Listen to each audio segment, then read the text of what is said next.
आइए आज के इस ऑडियो बुक में सुनते हैं मुंशी प्रेमचंद द्वारा लिखित मार्मिक और समाज को आईना दिखाने वाली कहानी बेटी का धन।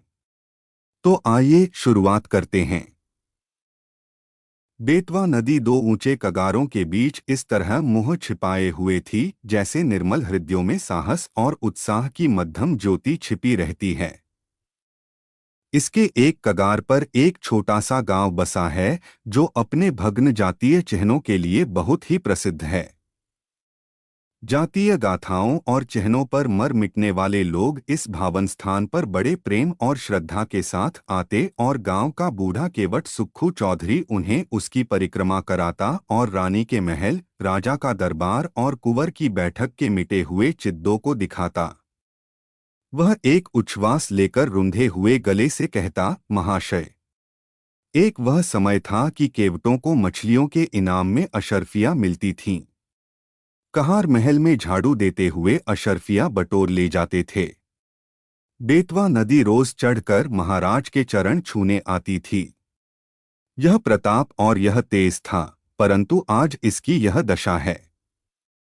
इन सुंदर उक्तियों पर किसी का विश्वास जमाना चौधरी के वश की बात न थी, पर सुनने वाले उसकी सहृदयता तथा अनुराग के जरूर कायल हो जाते थे। सुक्खू चौधरी उदार पुरुष थे, परंतु जितना बड़ा मुंह था उतना बड़ा ग्रास न था। 3 लड़के, 3 बहुएं और कई पौत्र पौत्रियां थीं। लड़की केवल एक गंगाजली थी जिसका अभी तक गौना नहीं हुआ था। चौधरी की यह सबसे पिछली संतान थी। स्त्री के मर जाने पर उसने इसको बकरी का दूध पिला पिलाकर पाला था। परिवार में खाने वाले तो इतने थे, पर खेती सिर्फ एक हल की होती थी। ज्यों-त्यों कर निर्वाह होता था, परंतु सुक्खू की वृद्धावस्था और पुरातत्व ज्ञान ने उसे गांव में वह मान और प्रतिष्ठा प्रदान कर रखी थी जिसे देखकर झगड़ू साहू भीतर ही भीतर जलते थे। सुक्खू जब गांव वालों के समक्ष हाकिमों से हाथ फेंक फेंक कर बातें करने लगता और खंडहरों को घुमा फिरा कर दिखाने लगता था तो झगड़ू साहू, जो चपरासियों के धक्के खाने के डर से करीब नहीं फटकते थे, तड़प तड़प कर रह जाते थे। वे सदा इस शुभ अवसर की प्रतीक्षा करते रहते थे जब सुक्खू पर अपने धन द्वारा प्रभुत्व जमा सकें। इस गांव के जमींदार ठाकुर जीतन सिंह थे, जिनकी बेगार के मारे गांव वालों का नाको दम था। उस साल जब जिला मजिस्ट्रेट का दौरा हुआ और वह यहाँ के पुरातन चिन्हों की सैर करने के लिए पधारे तो सुक्खू चौधरी ने दबी जबान से अपने गांव वालों की दुहकहानी उन्हें सुनाई। हाकिमों से वार्तालाप करने में उसे तनिक भी भय न होता था। सुक्खू चौधरी को खूब मालूम था कि जीतन सिंह से रार मचाना सिंह के मुंह में सिर देना है। किंतु जब गांव वाले कहते थे कि चौधरी तुम्हारी ऐसे ऐसे हाकिमों से मिताई है और हम लोगों को रात दिन रोते कटता है, तो फिर तुम्हारी यह मित्रता किस दिन काम आवेगी। परोपकाराय सताम विभूतयः। तब सुक्खू का मिजाज आसमान पर चढ़ जाता था। घड़ी भर के लिए वह जीतन सिंह को भूल जाता था। मजिस्ट्रेट ने जीतन सिंह से इसका उत्तर मांगा। उधर झगड़ू साहू ने चौधरी के इस साहसपूर्ण स्वामीद्रोह की रिपोर्ट जीतन सिंह को दी। ठाकुर साहब जलकर आग हो गए। अपने कारिंदे से बकाया लगान की बही मांगी। संयोगवश चौधरी के जिम्मे इस साल का कुछ लगान बाकी था। कुछ तो पैदावार कम हुई, उस पर गंगाजली का ब्याह करना पड़ा। छोटी बहू नथ की रट लगाए हुए थी, वह बनवानी पड़ी। इन सब खर्चों ने हाथ बिल्कुल खाली कर दिया था। लगान के लिए कुछ अधिक चिंता नहीं थी। वह इस अभिमान में भूला हुआ था कि जिस जबान में हाकिमों को प्रसन्न करने की शक्ति है, क्या वह ठाकुर साहब को अपना लक्ष्य न बना सकेगी। बूढ़े चौधरी इधर तो अपने गर्व में निश्चिंत थे और उधर उन पर बकाया लगान की नालिश ठुक गई। सम्मन आ पहुंचा। दूसरे दिन पेशी की तारीख पड़ गई। चौधरी को अपना जादू चलाने का अवसर न मिला। जिन लोगों के बढ़ावे में आकर सुक्खू ने ठाकुर से छेड़छाड़ की थी, उनका दर्शन मिलना दुर्लभ हो गया। ठाकुर साहब के सहने और प्यादे गांव में चील की तरह मंडराने लगे। उनके भय से किसी को चौधरी की परछाई काटने का साहस न होता था। कचहरी वहां से 3 मील पर थी। बरसात के दिन रास्ते में ठौर ठौर पानी, उमड़ी हुई नदियां, रास्ता कच्चा, बैलगाड़ी का निबाह नहीं, पैरों में बल नहीं, आठ अदम पैरवी में मुकदमे एक तरफा फैसला हो गया। कुर्की का नोटिस पहुंचा तो चौधरी के हाथ पांव फूल गए। सारी चतुराई भूल गई। चुपचाप अपनी खाट पर पड़ा नदी की ओर ताकता और अपने मन में कहता, क्या मेरे जीते जी घर मिट्टी में मिल जाएगा? मेरे इन बैलों की सुंदर जोड़ी के गले में क्या दूसरों का जुआ पड़ेगा? यह सोचते सोचते उसकी आंखें भर आतीं। वह बैलों से लिपट कर रोने लगा, परंतु बैलों की आंखों से क्यों आंसू जारी थे? वे नाद में मुंह क्यों नहीं डालते थे? क्या उनके हृदय पर भी अपने स्वामी के दुहक की चोट पहुंच रही थी? फिर वह अपने झोपड़े को विकल नयनों से निहार कर देखता और मन में सोचता, क्या हमको इस घर से निकलना पड़ेगा? यह पूर्वजों की निशानी क्या हमारे जीते जी छिन जाएगी? कुछ लोग परीक्षा में दृढ़ रहते हैं और कुछ लोग इसकी हल्की आंच भी नहीं सह सकते। चौधरी अपनी खाट पर उदास पड़े घंटों अपने कुलदेव महावीर और महादेव को मनाया करता और उनका गुण गाया करता। उसकी चिंतादग्ध आत्मा को और कोई सहारा न था। इसमें कोई संदेह न था कि चौधरी की तीनों बहुओं के पास गहने थे, पर स्त्री का गहना ऊख का रस है जो पेरने ही से निकलता है। चौधरी जाति का ओछा पर स्वभाव का ऊंचा था। उसे ऐसी नीच बात बहुओं से कहते संकोच होता था।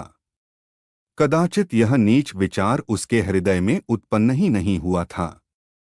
किंतु तीनों बेटे यदि जरा भी बुद्धि से काम लेते तो बूढ़े को देवताओं की शरण लेने की आवश्यकता न होती। परंतु यहाँ तो बात ही निराली थी। बड़े लड़के को घाट के काम से फुर्सत न थी। बाकी दो लड़के इस जटिल प्रश्न को विचित्र रूप से हल करने के मंसूबे बांध रहे थे। मंझले झिंगुर ने मुंह बनाकर कहा, ओह, इस गांव में क्या धरा है? जहां ही कमाऊंगा वहीं खाऊंगा, पर जीतन सिंह की मूछें एक एक करके चुन लूंगा।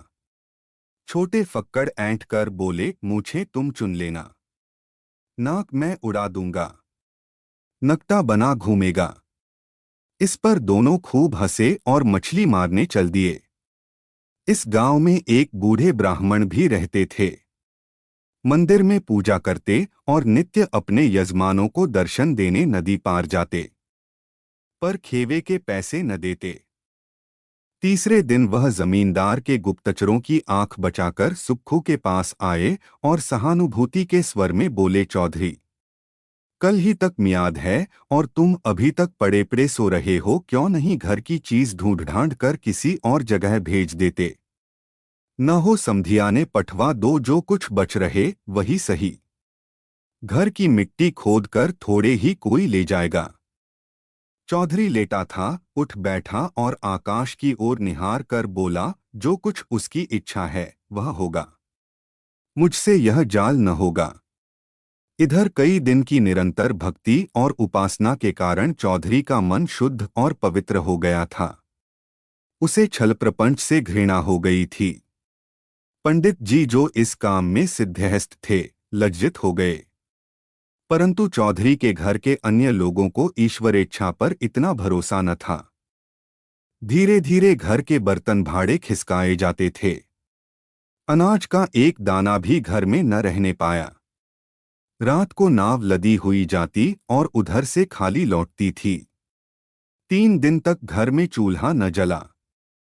बूढ़े चौधरी के मुंह में अन्न की कौन कहे, पानी की एक बूंद भी न पड़ी। स्त्रियाँ भाड़ से चने भुनाकर चबाती और लड़के मछलियां भून भून कर उड़ाते।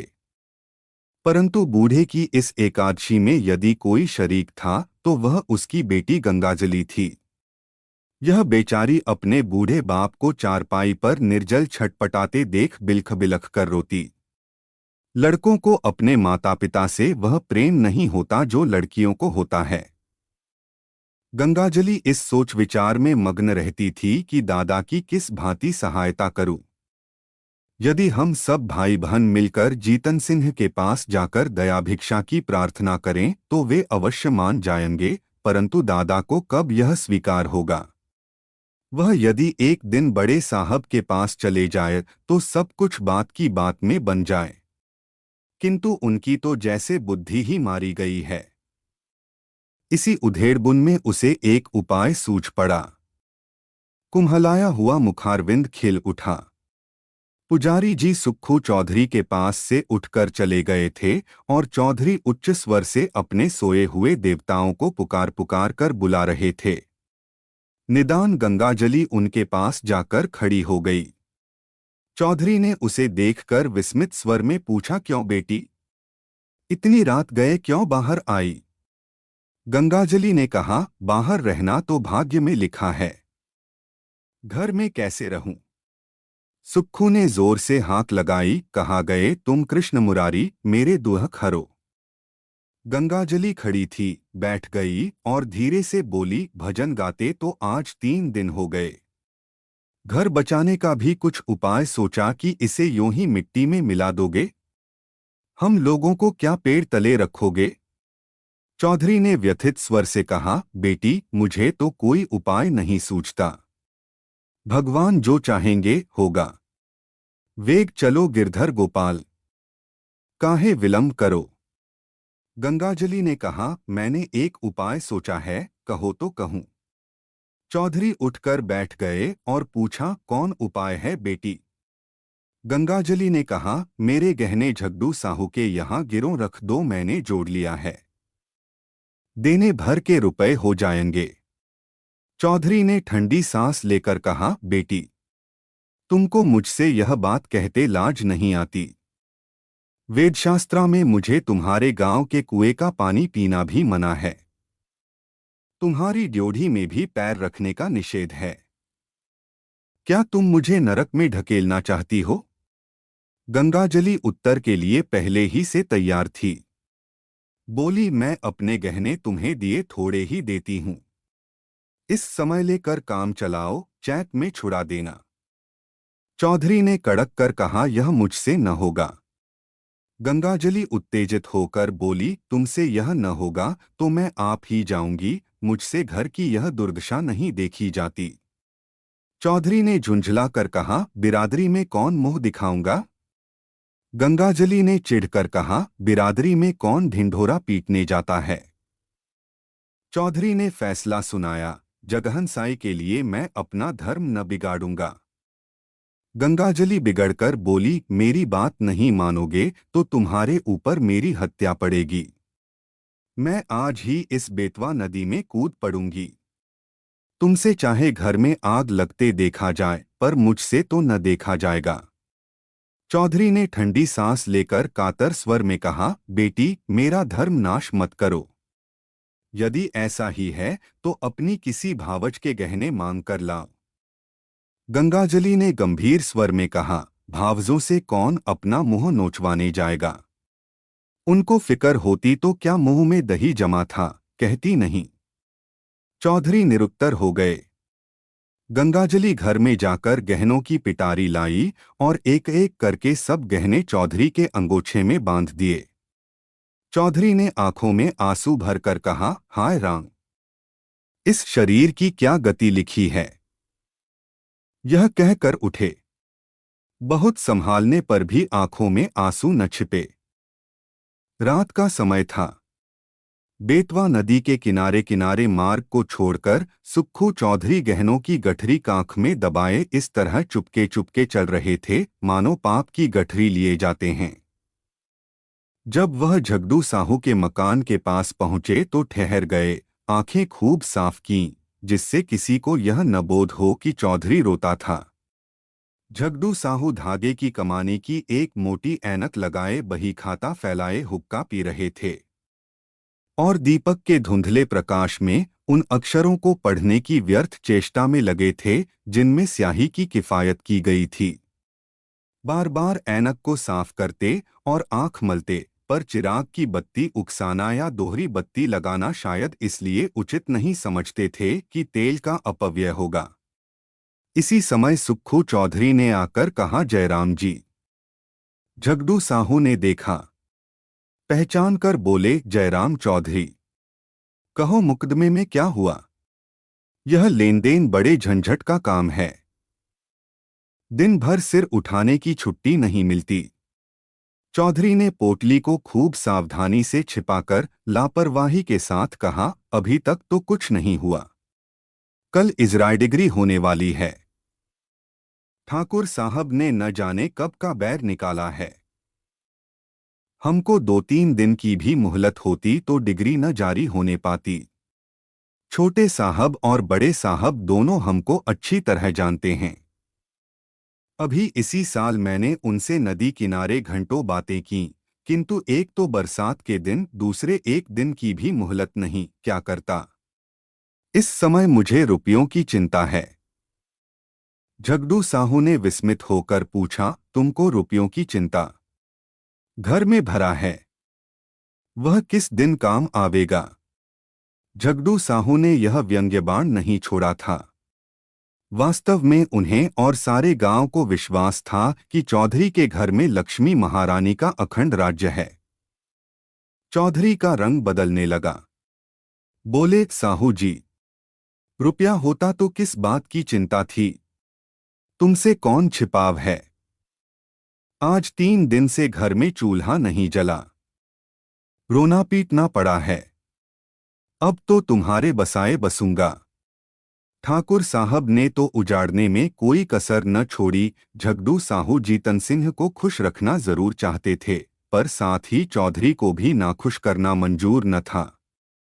यदि सूद दर सूद छोड़कर मूल तथा ब्याज सहज वसूल हो जाए तो उन्हें चौधरी पर मुफ्त का एहसान लादने में कोई आपत्ति न थी।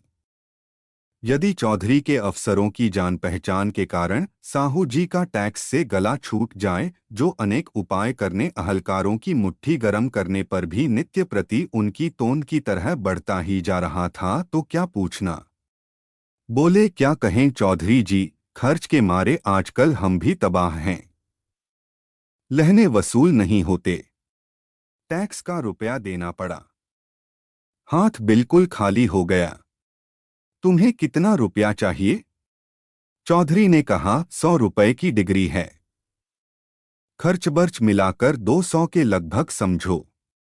झगड़ू अब अपने दांव खेलने लगे। पूछा, तुम्हारे लड़कों ने तुम्हारी कुछ भी मदद न की? वह सब भी तो कुछ न कुछ कमाते ही हैं। साहू जी का यह निशाना ठीक पड़ा। लड़कों ने लापरवाही से चौधरी के मन में जो कुत्सित भाव भरे थे वह सजीव हो गए। बोले, भाई, लड़के किसी काम के होते तो यह दिन क्यों देखना पड़ता? उन्हें तो अपने भोगविलास से मतलब। घर गृहस्थी का बोझ तो मेरे सिर पर है। मैं इसे जैसे चाहूं संभालूं, उनसे कुछ सरोकार नहीं। मरते दम भी गला नहीं छूटता। मरूंगा तो सब खाल में भूसा भराकर रख छोड़ेंगे। गृह कारज नाना जंजाला। झगड़ू ने तीसरा तीर मारा, क्या बहुओं से भी कुछ न बन पड़ा? चौधरी ने उत्तर दिया, बहू बेटे सब अपनी अपनी मौज में मस्त हैं। मैं 3 दिन तक द्वार पर बिना अन्न जल के पड़ा था, किसी ने बात भी नहीं पूछी। कहाँ की सलाह, कहाँ की बातचीत। बहुओं के पास रुपए न हो, पर गहने तो हैं, और वे भी मेरे बनाए हुए। इस दुर्दिन के समय यदि 2-2 थान उतार देती तो क्या मैं छुड़ा न देता? सदा यही दिन थोड़े ही रहेंगे। झगड़ू समझ गए कि यह महज जबान का सौदा है, और वह जबान का सौदा भूलकर भी न करते थे। बोले, तुम्हारे घर के लोग भी अनूठे हैं। क्या इतना भी नहीं जानते कि बूढ़ा रुपए कहाँ से लावेगा? अब समय बदल गया। या तो कुछ जायदाद लिखो या गहने गिरों रखो, तब जाकर रुपया मिले। इसके बिना रुपए कहाँ? इसमें भी जायदाद में सैकड़ों बखेड़े पड़े हैं। सुभीता गिरों रखने में ही है। हाँ, तो जब घर वालों को कोई इसकी फिक्र नहीं तो तुम क्यों व्यर्थ जान देते हो? यही न होगा कि लोग हंसेंगे, सो यह लाज कहाँ तक निभाओगे? चौधरी ने अत्यंत विनीत होकर कहा, साहू जी, यह लाज तो मारे डालती है। तुमसे क्या छिपा है? एक वह दिन था कि हमारे दादा बाबा महाराज की सवारी के साथ चलते थे। अब एक दिन यह कि घर घर की दीवार तक बिकने की नौबत आ गई है। कहीं मुंह दिखाने को भी जी नहीं चाहता। यह लो गहनों की पोटली। यदि लोकलाज न होती तो इसे लेकर कभी यहाँ न आता, परंतु यह अधर्म इसी लाज निभाने के कारण करना पड़ा है। झगड़ू साहू ने आश्चर्य में होकर पूछा, यह गहने किसके हैं? चौधरी ने सिर झुकाकर बड़ी कठिनता से कहा, मेरी बेटी गंगाजली के। झगड़ू साहू स्तंभित हो गए। बोले, अरे राम राम। चौधरी ने कातर स्वर में कहा, डूब मरने को जी चाहता है। झगड़ू ने बड़ी धार्मिकता के साथ स्थिर होकर कहा, शास्त्रा में बेटी के गांव का पेड़ देखना मना है। चौधरी ने दीर्घ निःश्वास छोड़कर करुण स्वर में कहा, न जाने नारायण कब मौत देंगे। भाई की 3 लड़कियां ब्याहीं, कभी भूल कर भी उनके द्वार का मुंह नहीं देखा। परमात्मा ने अब तक तो टेक निभाई है, पर अब न जाने मिट्टी की क्या दुर्दशा होने वाली है। झगड़ू साहू लेखा जौ बख्शीश 100 के सिद्धांत पर चलते थे। सूद की एक कौड़ी भी छोड़ना उनके लिए हराम था। यदि 1 महीने का 1 दिन भी लग जाता तो पूरे महीने का सूद वसूल कर लेते। परंतु नवरात्र में नित्य दुर्गा पाठ करवाते थे। पितृपक्ष में रोज ब्राह्मणों को सीधा बांटते थे। बनियों की धर्म में बड़ी निष्ठा होती है। यदि कोई दीन ब्राह्मण लड़की ब्याहने के लिए उनके सामने हाथ पसारता तो वह खाली हाथ न लौटता। भीख मांगने वाले ब्राह्मणों को चाहे वह कितने ही संडे मुसंडे हों, उनके दरवाजे पर फटकार नहीं सुननी पड़ती थी। उनके धर्मशास्त्रा में कन्या के गांव के कुएं का पानी पीने से प्यासा मर जाना अच्छा है। वह स्वयं इस सिद्धांत के भक्त थे और इस सिद्धांत के अन्य पक्षपाती उनके लिए महामान्य देवता थे। वे पिघल गए। मन में सोचा, यह मनुष्य तो कभी ओछे विचारों को मन में नहीं लाया। निर्दय काल की ठोकर से अधर्म मार्ग पर उतर आया है तो उसके धर्म की रक्षा करना हमारा कर्तव्य धर्म है। यह विचार मन में आते ही झगड़ू साहू गद्दी से मसंद के सहारे उठ बैठे और दृढ़ स्वर से कहा, वही परमात्मा जिसने अब तक तुम्हारी टेक निभाई है, अब भी निभाएंगे। लड़की के गहने लड़की को दे दो, लड़की जैसी तुम्हारी है वैसी मेरी भी है। यह लो रुपए, आज काम चलाओ, जब हाथ में रुपए आ जाए दे देना। चौधरी पर इस सहानुभूति का गहरा असर पड़ा। वह जोर जोर से रोने लगा। उसे अपने भावों की धुन में कृष्ण भगवान की मोहिनी मूर्ति सामने विराजमान दिखाई दी। वही झगड़ू जो सारे गांव में बदनाम था, जिसकी उसने खुद कई बार हाकिमों से शिकायत की थी, आज साक्षात देवता जान पड़ता था। रुंधे हुए कंठ से गदगद हो बोला, झगड़ू, तुमने इस समय मेरी बात, मेरी लाज, मेरा धर्म, कहाँ तक कहूँ, मेरा सब कुछ रख लिया। मेरी डूबती नाव पार लगा दी। कृष्ण मुरारी तुम्हारे इस उपकार का फल देंगे और मैं तो तुम्हारा गुण जब तक जीऊंगा गाता रहूंगा।